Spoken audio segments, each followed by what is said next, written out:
दोस्तों, अयोध्या में प्रकट हुए साक्षात लव और कुश लोग इस चमत्कार को देखकर हैरान है। इससे पहले भी कई वीडियो में आपने देखा होगा कि अयोध्या में प्राण प्रतिष्ठा से पहले कई प्रकार के चमत्कार हो चुके हैं। सबसे पहली बार लोगों ने जब गिद्धों का झुंड अयोध्या के आसपास देखा तो पहली बार तो ये बात नॉर्मल लगी, लेकिन बाद में लोग इन्हीं जटायु के वंशज कहकर बुलाने लगे। इसके अलावा अयोध्या के आसपास बंदरों का झुंड भी देखा था, लेकिन अभी जो हम आपको चमत्कार दिखाने जा रहे हैं वह सबसे ज्यादा हैरान कर देने वाला है, जिसे दुनिया का सबसे बड़ा चमत्कार कहा जा रहा है। और जब आप इसकी सच्चाई जानोगे तो आप भी राम जी के पक्के भक्त हो जाएंगे। क्या वाकई में लव और कुश अयोध्या नगरी पहुँचे हैं? क्या मंदिर की प्राण प्रतिष्ठा से पहले ही लव और कुश दोनों भाई पहुँच गए हैं? आज हम इन सभी रहस्यों से पर्दा उठाकर आपके सामने सच्चाई लाने वाले हैं। वीडियो शुरू करें उससे पहले कमेंट में जय श्री राम जरूर लिखें।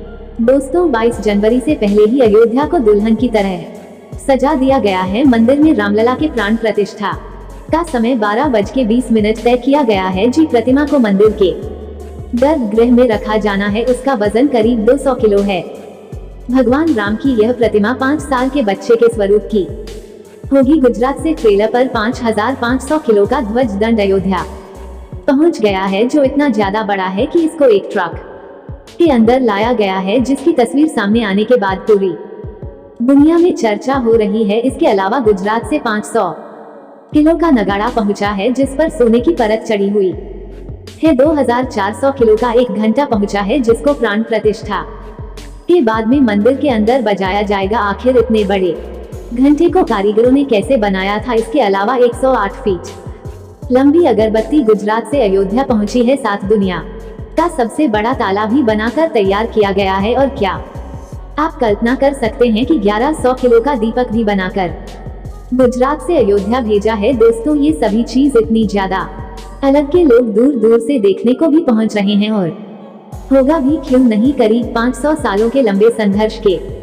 बाद भगवान श्री राम का मंदिर बनने जा रहा है। इसके अलावा भी दोस्तों, प्रभु श्री राम के मंदिर में ऐसे चमत्कार हुए हैं जिसकी अयोध्या से लेकर पूरे भारत में चर्चा हो रही है। वही मंदिर के यज्ञ के लिए राजस्थान से 650 किलो देसी गाय का घी भी मंदिर में पहुंच गया है। वहीं पर नेपाल की जनकपुरी से अयोध्या के लिए एक साथ 500 से ज्यादा टोकरी में उपहार बांधकर जनकपुर वास अयोध्या ला रहे हैं। हर राम भक्त को इस दिन का लंबे समय से इंतजार था। अयोध्या में 22 जनवरी से लेकर 25 मार्च तक कई खास कार्यक्रमों का आयोजन किया जाएगा। इस बीच मंदिर के गर्भगृह के निर्माण का काम 24 घंटे चल रहा है। 22 जनवरी को राम मंदिर में रामलाल की प्राण प्रतिष्ठा होने वाली है। दोस्तों, कोई भी मंदिर के लिए प्राण प्रतिष्ठा का कार्यक्रम बहुत ज्यादा महत्वपूर्ण होता है। आखिर कोई मंदिर की कैसे प्राण प्रतिष्ठा की जाती है? इसके अलावा ये भी बताएंगे कि कैसे लव कुश अयोध्या में प्रकट हुए, इसलिए आप वीडियो के एंड तक बने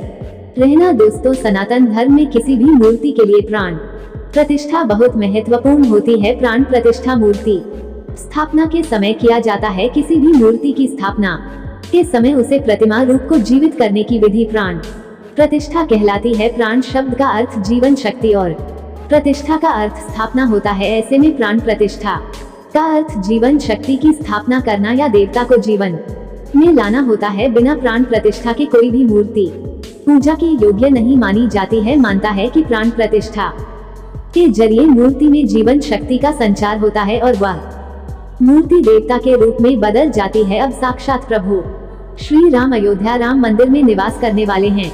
और मित्रों, जब खुद प्रभु श्री राम लंबे टाइम बाद अयोध्या पधार रहे हैं तो भला उनके दोनों बेटे पीछे कैसे रह सकते हैं? दोस्तों, भगवान राम ने जब अयोध्या छोड़ी थी, यानी जब उन्होंने जल समाधि ले ली थी, उसके बाद सारा राजपाट लव कुश के पास चला गया था। लेकिन क्या आप जानते हैं कि भगवान श्री राम ने जल समाधि क्यों ली थी? आखिर ऐसी क्या वजह थी कि भगवान श्री राम को जल समाधि लेनी पड़ी? दोस्तों, बताया जाता है कि यमराज ये जानते थे कि भगवान की इच्छा के बिना भगवान ने तो स्वयं शरीर का त्याग करेंगे और नशे से नाक के अनुसार अवतार लक्ष्मण जी। ऐसे में यहाँ पर यमराज एक चाल चलते हैं। एक दिन यमराज किसी विषय पर बात करने भगवान राम के पास आ पहुँचे। भगवान राम ने जब यमराज से आने का कारण पूछा तो यमराज ने कहा कि आपसे कुछ जरूरी बातें करनी है। भगवान राम यमराज को अपने कक्ष में ले गए।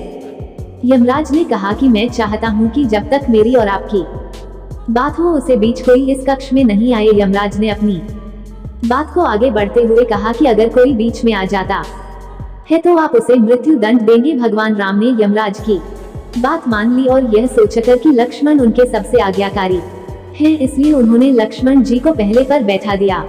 यमराज और राम जी की बात जब चल रही थी उसी समय दुर्वासा ऋषि अयोध्या पहुंच गए और राम जी से तुरंत मिलने की इच्छा जताई। लक्ष्मण जी ने कहा कि भगवान राम अभी यमराज के साथ विशेष चर्चा कर रहे हैं। भगवान की आज्ञा है कि जब तक उनकी बात समाप्त नहीं हो जाए कोई उनके कक्ष में नहीं आए, इसलिए आपसे अनुरोध है कि आप कुछ समय प्रतीक्षा करें। राशिद दुर्वासा लक्ष्मण जी की बातों से क्रोधित हो गए और कहा कि अभी जाकर राम से कहो कि मैं उनसे मिलना चाहता हूँ, अन्यथा मैं पूरी अयोध्या को नष्ट होने का श्राप दे दूंगा। लक्ष्मण जी ने सोचा कि उनके प्राणों से अधिक महत्व उनके राज्य और उसकी जनता का है, इसलिए अपने प्राणों का मुंह छोड़कर लक्ष्मण जी भगवान राम के कक्ष में चले गए। भगवान राम लक्ष्मण को सामने देखकर हैरान और परेशान हो गए। भगवान राम ने लक्ष्मण से पूछा कि यह जानते हुए भी कि इस समय कक्षा में प्रवेश करने वाले को मृत्यु दंड दिया जाएगा, तो मेरे कक्षा में क्यों आए हो? लक्ष्मण जी ने कहा कि दुर्वासा रहस्य आपसे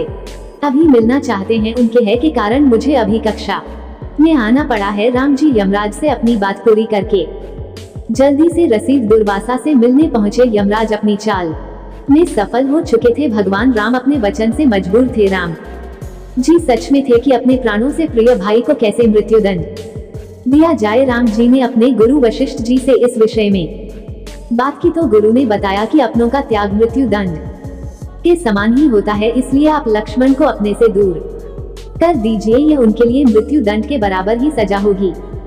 जब राम जी ने लक्ष्मण को अपने से दूर जाने के लिए तो लक्ष्मण जी ने कहा कि आपसे दूर जाकर तो मैं यूं भी मर जाऊंगा, इसलिए अब मेरे लिए उचित है कि मैं आपके वचन की लाज रखूं। लक्ष्मण जी भगवान राम को प्रणाम करके राजमहल से चल पड़े और सरयू नदी में जाकर जल समाधि ले ली। इस तरह राम और लक्ष्मण दोनों ने अपने अपने वचनों और कर्तव्य का पालन किया, इसलिए कहते गोकुल रीति सदा चली आई, प्राण जाए पर वचन न जाए। और वही दोस्तों, लोग 22 जनवरी का बेसब्री से इंतजार कर रहे हैं। इससे पहले राम मंदिर का काम तेजी से पूरा किया जा रहा है। प्राण प्रतिष्ठा समारोह में खुद पीएम मोदी के आने के कारण तैयारी को भव्य रूप दिया जा रहा है। देश भर के प्रतिष्ठित लोगों को 22 जनवरी को अयोध्या आने और प्राण प्रतिष्ठा समारोह में शामिल होने के लिए निमंत्रण दिया गया है। वीआईपी के आगमन के कारण उसे दिन 50 से ज्यादा छप्पर और 100 से ज्यादा विमान यहां पहुंचने की संभावना जताई गई है। इसे देखते हुए तैयारी की जा रही है। आम लोगों को परेशानी ना हो, इसलिए उन्हें 22 जनवरी को अयोध्या नहीं आने की अपील की गई है। दोस्तों, जिस नगाड़े की वीडियो की शुरुआत में बात की थी उसके बारे में आपको बताते हैं। इस गड़े को बनाने वाले डाकबर समाज के 4 लोग श्री रामलाल प्राण प्रतिष्ठा के दिन इस मंदिर में बजाएंगे। इस नगाड़े पर सोने और चांदी की परत चढ़ाई गई है। 500 किलो कैसे भाव गड़े में लोहे और तांबे का इस्तेमाल हुआ है ताकि गड़े को हजारों वर्षों की उम्र दी जा सके। यह नगाड़ा गुजरात से एमपी होते हुए अयोध्या पहुंच 22 जनवरी को और उसके बाद इसकी गूंज श्री राम मंदिर में सुनी जा सकेगी। मगर जिस घंटे को राम मंदिर में ले जाया गया है उसको बजाने के बाद उसकी धुन को 2 किलोमीटर दूर तक सुना जा सकता है। अब आप सोच रहे होंगे कि इतने बड़े घंटे को आखिर बनाया किसने है? बताया जा रहा है कि एटा के कार्यक्रमों ने इस घंटी को बनाया है, जो वजन में करीब 24 किलो भारी है। घंटी उद्योग की नगरी एटा के जलेसर से यह घंटा अयोध्या पहुंचा है। अष्टधातु के इस घंटे को सैकड़ों व्यापारी फूलों से सजे रथ में अयोध्या ले इसे श्री राम जन्मभूमि तीर्थ ट्रस्ट को समर्पित किया गया। इस घंटे की आवाज शांत माहौल में करीब 2 किलोमीटर तक सुनाई दे सकती है। इसके अलावा दोस्तों, श्री राम मंदिर को महकने के लिए गुजरात के बड़ोदरा से 108 फीट लंबी धूप बत्ती अयोध्या ले जाए जा रही है। भरतपुर से होते हुए आगरा के फतेहपुर सीकरी और किरावली पर ये धूप बत्ती पहुंची। इसके पहुंचते ही सैकड़ों की संख्या में लोग हाईवे पर पहुंच गए और धूप बत्ती को देखकर जय श्री राम के नारे लगाने लगे। वडोदरा से शुरू हुआ सफर धूप बत्ती की शोभा यात्रा में बदल गया है, जिसका वजन 3110 किलो है, जो इतनी ज्यादा बड़ी है कि बहुत संख्या में लोग सड़कों पर इसे देखने के लिए पहुंच रहे हैं। लगातार कारीगरों ने इस पर 6 महीने काम किया, तब जाकर यह धूप बत्ती बनकर तैयार हुई है, जिसे गुजरात के बड़ोदरा में बनाया गया है। इसे बनाने में कई प्रकार की जड़ी बूटियों का इस्तेमाल किया गया है। बताया जा रहा है कि यह 1.5 महीने तक लगातार ऐसे ही चलती रहेगी और यह भी कहा जा रहा है कि इसकी सुगंध कई किलोमीटर दूर तक महसूस किया जा सकेगा। इसके अलावा दोस्तों, जो सबसे ज्यादा चर्चा का विषय बना हुआ है वो गुजरात से अयोध्या पहुंचे ध्वज दंड है। अयोध्या में राम मंदिर के शिखर पर लगने वाला ध्वज दंड सोमवार को अयोध्या पहुंच गया है। ये ध्वज दंड राम मंदिर के 161 फीट ऊंचे शिखर पर लगाया जाएगा। 44 फीट का ध्वज दंड जमीन से 220 फीट ऊंचाई पर लहराएगा। 22 जनवरी को प्रधानमंत्री नरेंद्र मोदी ध्वज दंड में धर्म ध्वजा लगाएंगे। अहमदाबाद की अंबिका इंजीनियरिंग